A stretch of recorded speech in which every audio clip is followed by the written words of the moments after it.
Hi there, Andrew Sheps, and welcome to a Bounce Factory update video. There's been a lot that's changed since version 1.0 came out last month, and I just wanted to show everybody what was new. So, I've got a session open, and we've got Bounce Factory, and what I'm going to do is I'm going to go ahead and take a snapshot so I can show you kind of the biggest new feature, which is actually pretty cool. Oh, it's telling me I've got to make a selection. We're not actually going to bounce these, so it doesn't really matter what I do here. So this should be very familiar to you. It looks pretty much the same as it always did, but there are some new options down here with your list of mix passes. So let's say that I'm going to be setting this up to print, right? So I've got a main mix, and this will be very much like one of the earlier videos. And then I'm going to go ahead and set up a TV mix by adding a selected track mute pass here, which will mute my lead vocal VCA. Then I'm going to select the two vocal VCAs together, and I'm going to do a mute pass. That'll be my instrumental mix, right? And then I will do a solo pass that is the acapella mix. This is exactly the same as what I showed you when I did the original videos. So we've got our four mix passes here. One is the main mix, which will be the settings exactly as they are here, and however I leave things in the session. Then this will be the TV mix, which is a single VCA muted. This will be a instrumental mix with those two VCAs muted, and this will be the acapella mix with the two VCAs soloed. And then I could go on and show you how to do playlist switching and things like that, but I'm not going to bother. That's covered in another video. But let's say that I want to print these mixes, and then I also want to print vocal up versions of these mixes. So let's say proceed, and we'll add this to the app as main mixes, and it'll go through the session and gather all the info.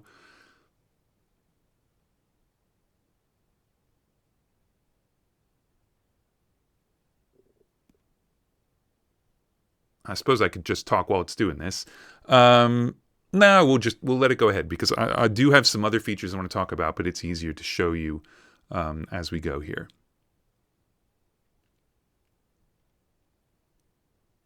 Okay, so we're almost done. Just putting the session back so it looks the way it did when we started. And here we go. So there are our four mix passes. Now let's say I want to do a vocal up. So all I'm going to do here is I'm going to turn these VCAs up a half, or something like that. But that's about what I would do for a vocal up mix. Then I would take a new snapshot, right? And the way the session is set up right now, that would be my vocal up mix. Whoa, good typing today, huh? All right, so that's my vocal up. And now I also need to print a vocal up TV. I don't need to print a vocal up instrumental, obviously. And let's say I want to print the vocal up acapella, but it doesn't really matter. So you'll see down here, we've got buttons that will load the passes from the last snapshot I took. So I'm going to go ahead and click that, and the app will now double check that all of those mix passes have valid sources and valid tracks to mute and solo and things like that. So you could be doing this in a totally different session. And if you work from a template, it will still import them. I'm just showing you an example within this session. So it shows me that all three mix pass entries were loaded. And if there were some that had conflicts, it would tell me that, so many loaded and so many were rejected or whatever. Say okay. And now here they are. Now these obviously still have the same names as the original mix passes, because those are the names they had. So what I've also added is a batch rename thing. So I could just double click this and put vocal up at the end. But instead what I'm going to do is I'm going to select all three of these, and I'm going to say rename pass, and I'll get a new dialog here, and it shows you the first of the titles that are selected and then what that will become. So what I want to do is I'm going to leave these exactly as they are and just add vocal up at the end. So the way to do that is I'm going to find the word mix, and I'm going to replace it with mix vocal up, and then say rename. And now you'll see that all of these are vocal up, and then I can just go ahead and delete the pass for the instrumental mix, because that isn't going to change. And there you go. I hit proceed. It snapshots everything in the session again, including this new different volume setting. And then all I have to do, I'll cancel this just so it'll be quicker. But then all I have to do when I bounce these snapshots is to remember to go to the settings and make sure that my snapshot data recall filter, which has been renamed, and I wanted to come in here to show you some other stuff too, make sure that volume is enabled, and that way the volume in the snapshot will override the volume saved in the session, and then it will change it for those particular mix passes and then put it back at the lower level for all of the other mix passes.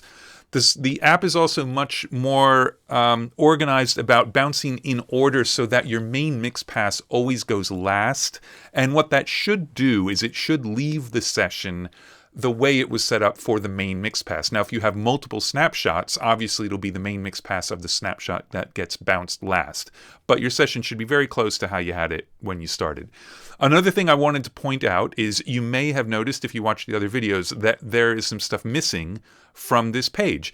I've taken out the preference to turn off solos and mutes and playlist because that's all handled by the app in the background.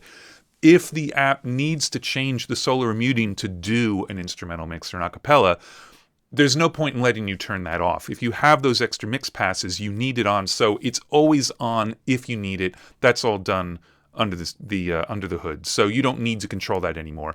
And it's also very fast taking the snapshots for additional mix passes and things like that. That information is only gathered when it's needed, but it is always recalled when it's needed to make the mix pass be what it was that you set up.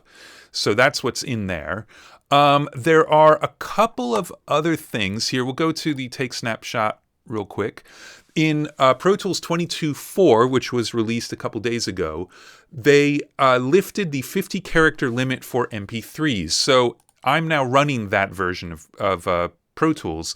So there used to be a little warning here that would tell you how many characters you had left, because you could have a 255 character file name for the WAV file, but your MP3s are limited to 50 characters. That is a very old MP3 limit, and Avid's finally lifted that. So now, if you're running this version of Pro Tools, those warnings will no longer be there, but the app is aware of the version of Pro Tools that you're running. So if you are still running 2112 or something like that, or something even older, then you will get all the warnings about the 50 character limits. And if you create snapshots in this version of Pro Tools that will allow more than 50 characters, but then you try to bounce them with an older version of Pro Tools launched, you will get a warning telling you, hey, if you've got names over 50 characters, they will not work in this version. And there you go.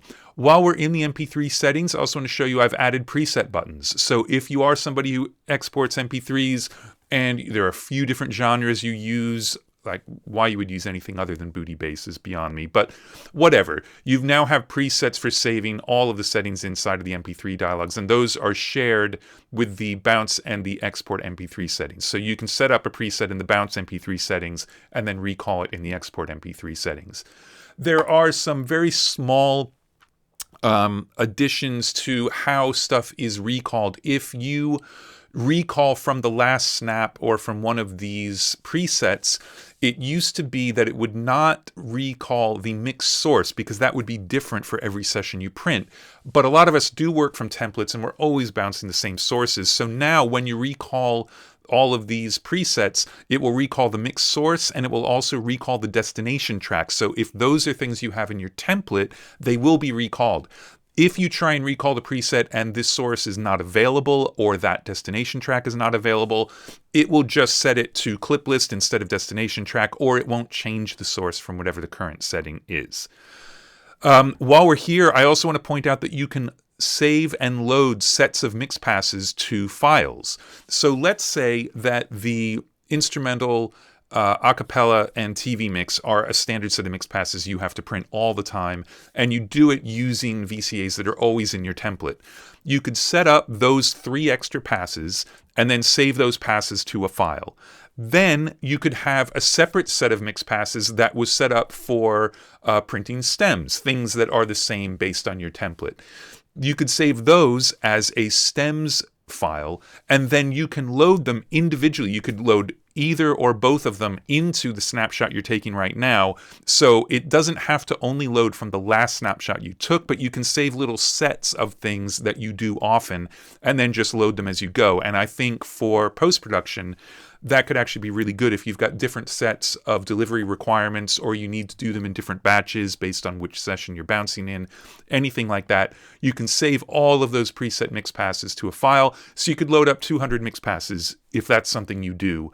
And as long as it's based on a template so that the tracks exist in the current session, it'll load them up, and then all you have to do is select them all, do a batch rename, pop in whatever information needs to be in those in that rename. The other thing I want to show you is that previously, if you set up stems and you had a name and then you said add, and then you realized, oh, hold on, I didn't name this properly. If you rename the stem pass, you actually get back to the stems dialog. So you can rename 35 stems all at once here instead of having to manually do it one at a time after you've said that you want to go ahead and take the snapshot. So you can very quickly rename stems while you're rebuilding, which means if you load up stems, then from one of these files, you can just say rename pass and come in here and just change the name of the song or whatever it is to update that. The other things are, it is now fully supported to work on any language operating system and any version of Pro Tools back to when they updated the bounce dialog, which is 21 something or other. I don't remember. You'll get a warning if you're running Pro Tools that's too old. But that does include 22.4, which came out this week. I'm also fully supporting Monterey, and to do that, there is a script in the package called install Monterey shortcuts. And what that does is it gives you shortcuts to put into the Monterey Shortcuts app to turn Do Not Disturb on and off. It's automatically done on older operating systems, but there's no easy way to do it from the terminal or things behind the scenes. So while you're bouncing, the app has already been turning Do Not Disturb on and off when you're bouncing on Big Sur and before, but now you can have it do that for you while you're on Monterey. And what that'll do is keep all of those notifications from covering up parts of the edit window. Most importantly, the clip list where it needs to get to export or to place on playlists is it has to get to that pop-up menu that's right up at the top of the clip list. That can get covered by only one or two notifications coming in. So Do Not Disturb is turned on automatically when you start bouncing, and then if you had it off, it's turned back off at the end of bouncing. But for Monterey, you do need to install those templates, and that's in the package. Let's see. Longer file names for MP3s. I'm just looking at my list. The playlist support has changed. That was a little bit messy in version 1.0. And as I said before, that's all taken care of under the hood. Edit your stem pass names. You can load extra passes from either a file or from the last snapshot you took. You got batch renaming for your mix passes, and you've got presets in the MP3 dialogues. And I think that's it. So enjoy. And this is as of version 1.2.5. Thanks a lot.